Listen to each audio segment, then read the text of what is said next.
da BR-101, que liga aí vários estados, para não dizer quase todos os estados da costa leste do Brasil. Para essa direção você vai para Paraíba, João Pessoa, Natal, Maranhão, Ceará, Tocantins. Hoje o dia tá nublado, parece que é final de época de chuva aqui. Uma neblina, uma chuvinha bem fininha, chamada de garoa, né? Para cá você desce para Recife e outros estados aí do sul do país. Pernambuco, né? O Recife, nós estamos já no Pernambuco. O Recife deve estar uns 50, 60 km aqui. Nós ficamos alguns dias aqui nesta cidade. A cidade é Goiânia. É um nome meio que trava a língua por causa da cidade do estado de Goiânia, né? De Goiás, cidade de Goiânia. Então aqui é Goiânia, terra dos caboclinhos. É uma cidade interessante, tem seus atrativos. Ficamos aqui por acho que 4 ou 5 dias, não sei bem. A entrada da cidade é essa, as beiras da BR-101, portal da entrada da cidade. Eu achava que era a única entrada, me parece que é a única entrada da cidade, mas se eu não me engano, para lá tem algumas entradas também. Mas a entrada oficial da cidade está aqui, tem fase aí de reformulação do portal. Falando só para fazer o registro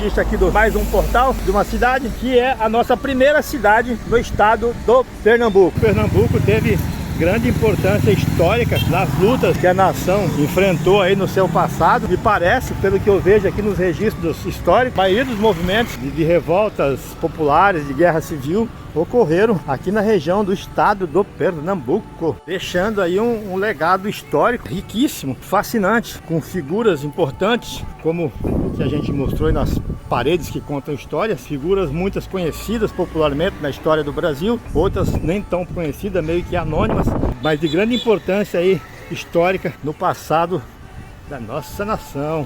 Essa placa aqui resume basicamente tudo que eu falei até agora em relação a revoluções e revoltas civis na época do Brasil Império, né? Então aqui diz que no final do século XVIII Goiânia foi um importante centro de emanação de ideais liberais. Daqui basicamente saiu a maioria dos revolucionários pela libertação, pelos ideais que hoje nós defendemos. Então aqui essa placa aí diz tudo. Eu já imaginava que aqui foi o centro dos abolicionistas revolucionários, cidade de Goiânia. Eu não sabia que tinha sido aqui. Pode não ter sido só aqui, mas aqui teve uma importância significativa, tanto que está aí hoje tudo registrado. Tem um monumento ali, mas pela forma, pelos brasões estampados, acredito ser aí do tempo do Brasil Império. É um monumento curioso, não tem muita informação, a não ser umas inscrições ali em latim, que me parece. Ver se eu consigo ver alguma data, alguma cronologia ali, não dá. Um monumento curioso. Vamos ver se o tiozinho sabe alguma informação sobre isso aqui. Isso aqui seria o quê? Segundo a lenda, então isso aqui seria um túmulo dos escravos da região. E por que alguém enterra os escravos num local só? Interessante. Então, para esse monumento, nós temos algumas versões, conforme o cidadão aqui. Toda versão ela tem o seu fundo de verdade, né? Mas pelo que eu vi até aqui, o Brasil sofreu na época também a invasão dos holandeses, né? Quando o prédio foi apropriado e tomado conta pelos holandeses. A princípio, o cruzeiro simplesmente homenageia aqui, simboliza aqui a grande construção da Igreja Católica que tem aqui. Outras versões dão até uma hipótese de que existia na região na época uma grande usina dominada pelos holandeses, onde trabalhavam só escravos, e os caras trabalhavam, às vezes até morrer, e o cara, para não pagar direitos, para não pagar conta, para não pagar nada, simplesmente matava os escravos e jogava numa cova rasa aqui.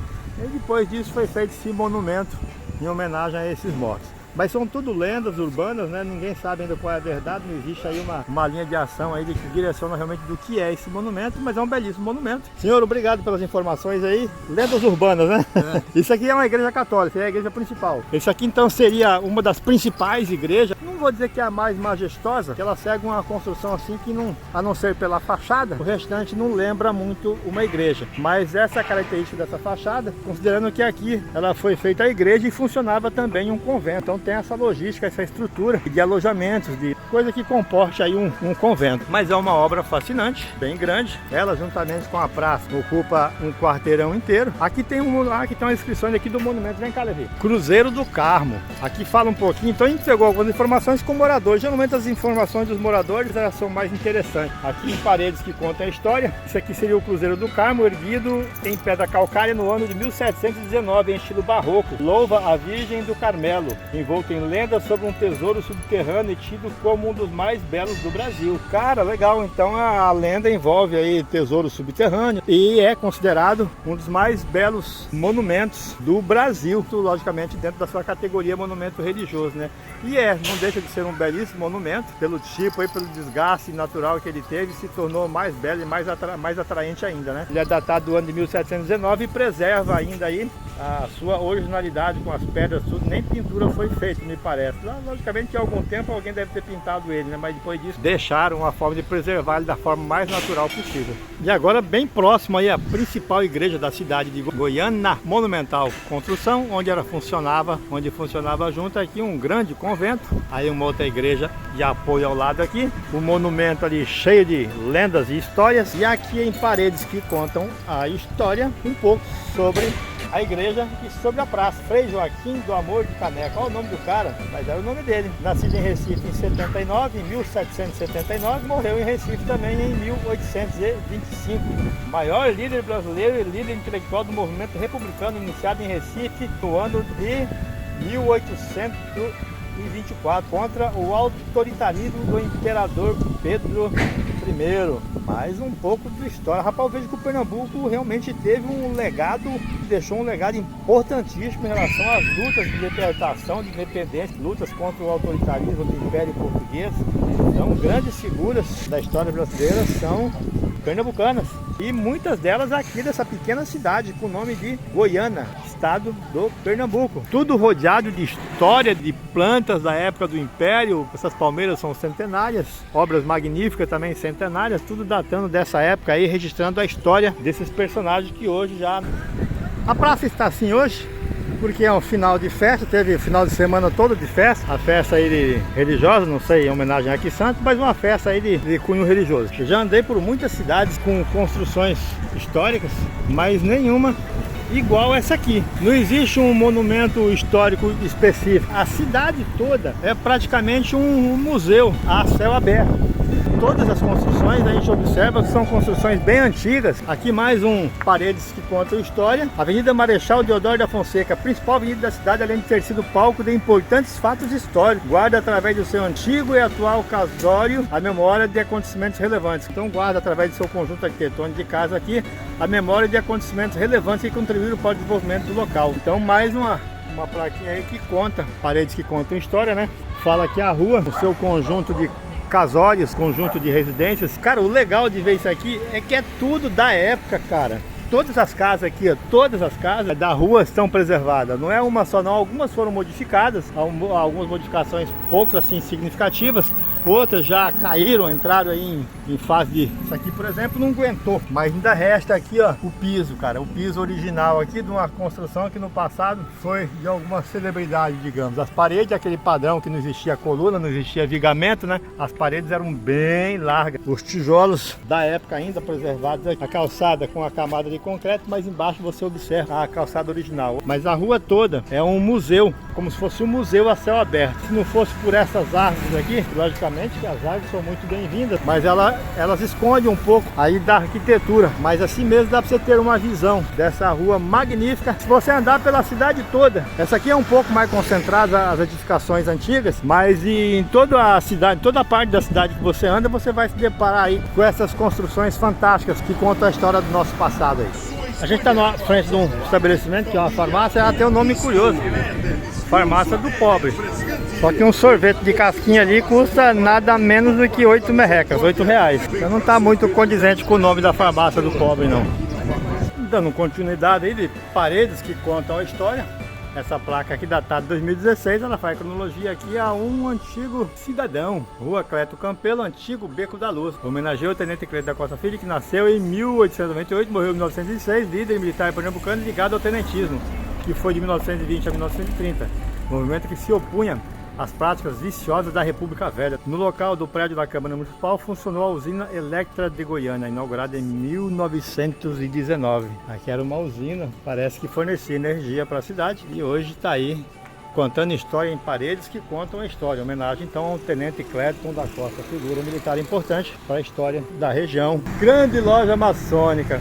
A memória dos heróis da Revolução Republicana de Pernambuco, 1817, por ocasião do seu bicentenário. Goiânia, 5 de dezembro de 2017, e essa época que foi feita a placa. Então, paredes que contam a história.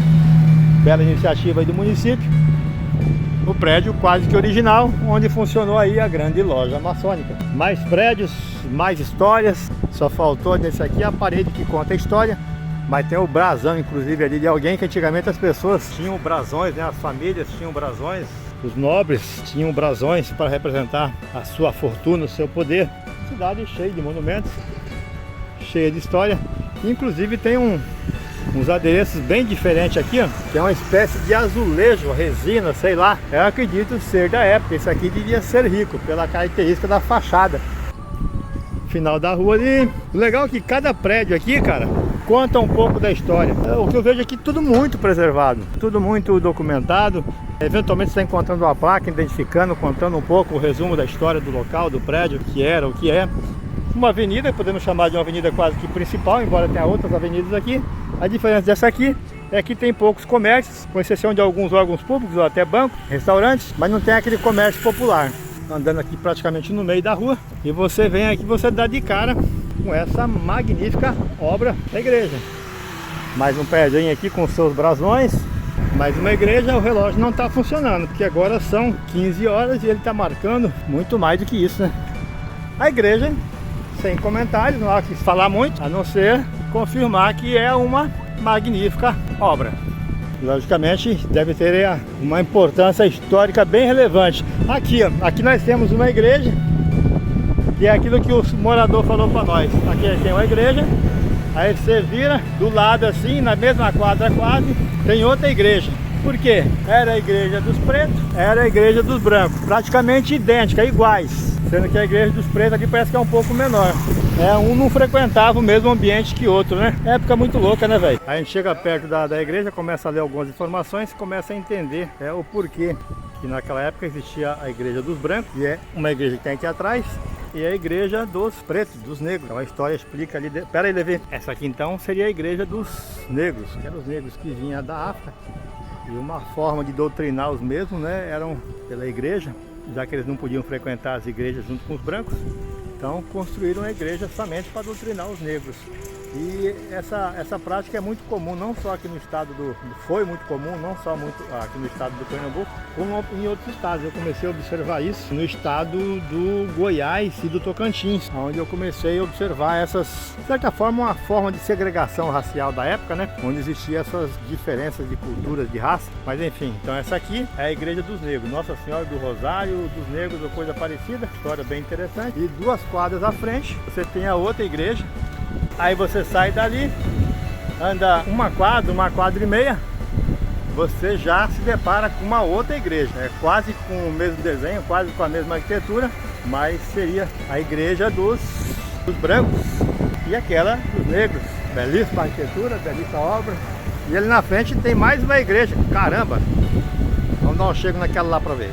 Tem paredes que contam a história aqui, né? Cidade de Goiânia. Temos aí a merecida homenagem a Marechal Deodoro da Fonseca. Siga a rua direita. Manuel Deodoro da Fonseca, militar do Exército Brasileiro, primeiro presidente do Brasil. Nasceu em 5 de agosto de 1827 em Alagoas e morreu no dia 28 de agosto de 1892 aos 65 anos no Rio de Janeiro. Em 1848 participou da sua primeira ação militar ajudando a repressão da revolta praieira, insurreição promovida pelos liberais de Pernambuco. Esse Pernambuco foi bagunceiro no passado, enfim. Bagunceiro no bom sentido. É um estado que parece que sempre lutou aí pela liberdade e pelos direitos nacionalistas. Mais um aqui, parede que conta a história da ilustre figura de Manuel Antônio Pereira Borba. Nasceu nessa casa no século XIX para o século XX. Era filho de alguém aqui, tal, enfim, nasceu aqui e morreu. Faleceu no Hospital Português de Recife. Era casado com Maria Silva Pedrosa. Mais um aí, paredes que conta a história. É legal essa iniciativa aqui do município. Nesse item, paredes que contam a história. Você vai andando pela cidade e você tem uma coisa curiosa e legal, cara, que é o registro da cidade e das casas, que são a maioria prédios centenários, prédios bem antigos aí, que estão na história do município, do estado de Pernambuco e, para não dizer, do Brasil, né? Então cada um com a sua importância e eventualmente você depara com uma placa dessas aí na parede, contando um pouco da história do local, da casa, do estado do Brasil. É a igreja lá no final da avenida. Esse prédio aqui, diferente dos demais, dos muitos prédios que tem na cidade, que estão em situação de ruínas. Esse aqui foi muito bem preservado, foi muito bem restaurado. Eu não sei o que funciona, qual órgão que funciona aqui hoje. Aí talvez a prefeitura, não sei. Mas esse prédio aqui foi 100% restaurado aí, original. Aqui é o que? A prefeitura? Prefeitura, então, informações aqui do morador. Hoje funciona aqui a prefeitura. É um prédio extraordinário, preservado aí, bem restaurado. Muito bem, parabéns ao município. A cidade Goiânia, não confunda com Goiânia. É o município de Goiânia. Mais uma das paredes que conta a história. General Joaquim Barbosa Cordeiro Farias. Conta um pouco da sua história e tem que observar aí o Pernambuco realmente teve uma importância significativa na história do Brasil, nas lutas do passado, né? Acho que o estado que concentrou o maior número de revoltas nacionalistas, entre elas aqui a Revolução Federalista de 1893 a 1895. O general Joaquim Barbosa foi pai do Oswaldo Cordeiro de Farias, que também foi governador de Pernambuco no ano de 1955 a 1958. Paredes que conta a história, falando um pouco mais então de Joaquim Barbosa Cordeiro Farias. Aqui você vê um asfalto recapeando, que era a pavimentação original, são os bloquetes de pedra. Isso aqui com o tempo, vão recapando, isso aqui vai sumir do mapa. E quem sabe daqui a 100, 200, 300, daqui a 1000 anos, alguém vai fazer uma escavação por aqui e vai falar, puta que pariu, encontramos alguma coisa aqui, o que será isso? Né? Vai ter aí uma relevância histórica importante. Hoje não estão muito preocupados com isso não, estão tampando, estão recapeando com asfalto aí. As coisas elas passam a ter importância quando elas deixam de existir, né? Até a gente quando morre vira importante, vira gente boa, né? Mais parede que conta a história, professor Honório Monteiro. Então a rua aqui com o nome em homenagem a ele. Existia uma escola de estudos primários na qual estudou Ademar Tavares, abolicionista, participou intensamente dessa luta e discursou com veemência quando a lei foi promulgada. Escola Professor Honório Monteiro, então onde estudou o nosso importante ilustre figura Ademar Tavares, hoje fazendo história em paredes que contam a história. Essa avenida aqui, ela tem uma característica. Essa aqui é a avenida principal. Quando você chega na cidade, você dá com essa vista aqui, que te dá a impressão de ser aquela cidade de uma rua só. Mas não é, você não vê grandes prédios, você vê um conjunto de construções, quase todas seguindo o mesmo padrão, com essas fachadas quadradas, né? Herança portuguesa, eu acredito. Mas o que você vê é isso, do início ao final da rua. De acordo com informações de alguns moradores, aqui alguns grafites representando a cultura regional. De acordo com alguns moradores, quase que toda essas construções, esses prédios, essas casas, é tudo igualzinho, como se fosse uma fachada de um prédio único. Mas não é, são várias casas independentes, cada um tem uma história. Então a maioria dessas construções hoje já encontram-se tombadas com um patrimônio histórico, considerando aí a sua importância histórica, né, para a região, para o município, o estado de Pernambuco. Eu acredito ser uma cidade bem antiga. A gente vê aqui algumas cronologias datadas do ano de 1500, 1600. Então a história começa muito bem, muito antes aí, ou quase que junto com a história do Brasil, né? Nunes Machado, Machado com X, Nunes com Z, Joaquim Nunes Machado, mais uma figura importante aí. Vamos ver quando ele nasceu. Ele nasceu em 1809 e faleceu em Recife, em combate. Ia ser um militar, né? Em fevereiro de 1849. Nunes Machado ficou sua história, meu camarada. Bom, a gente já andou pela cidade, andamos parcialmente algumas ruas que a gente achou aqui interessante. E a cidade é daquele jeito, bem como outras cidades aqui da região, são localidades que inspiram e respiram história. Mais uma igreja ali, essa aqui está sendo restaurada, está toda cercada, mas é uma cidade que tem muitas igrejas. Mas enfim, é uma cidade que faz com que você sinta-se voltando no tempo, você se sente um pouco meio que viajando no tempo, andando por essas ruas, vivendo essas obras, conhecendo essas histórias. Você consegue aí dar aquela viajada, sair um pouco do eixo da época e voltar ao passado. Isso é legal. A gente deixou o motorhome lá na frente. Pra cá, se entra lá pra cidade, que parece que é pequena, mas não é uma cidade bem grande. O motorhome está lá na frente, depois daquelas placas ali, tem uma praça. A gente parou lá desde ontem, é um local tranquilo. Não vi nenhum ponto de luz disponível. Tinha água, eu vi água lá. A torneira até agora não precisa, que a minha caixa está cheia. Secar a gente enche. E vamos seguir viagem. Nossa casa já está pronta aqui, já foi feito todo um checklist. Está pronta para a gente cair no trecho aí devagar. Até mais, não esqueça aí de se inscrever no canal, curtir nossos vídeos, dar aquele like, fazer seu comentário no vídeo, que é muito importante pra gente. Tchau, Goiânia, obrigado!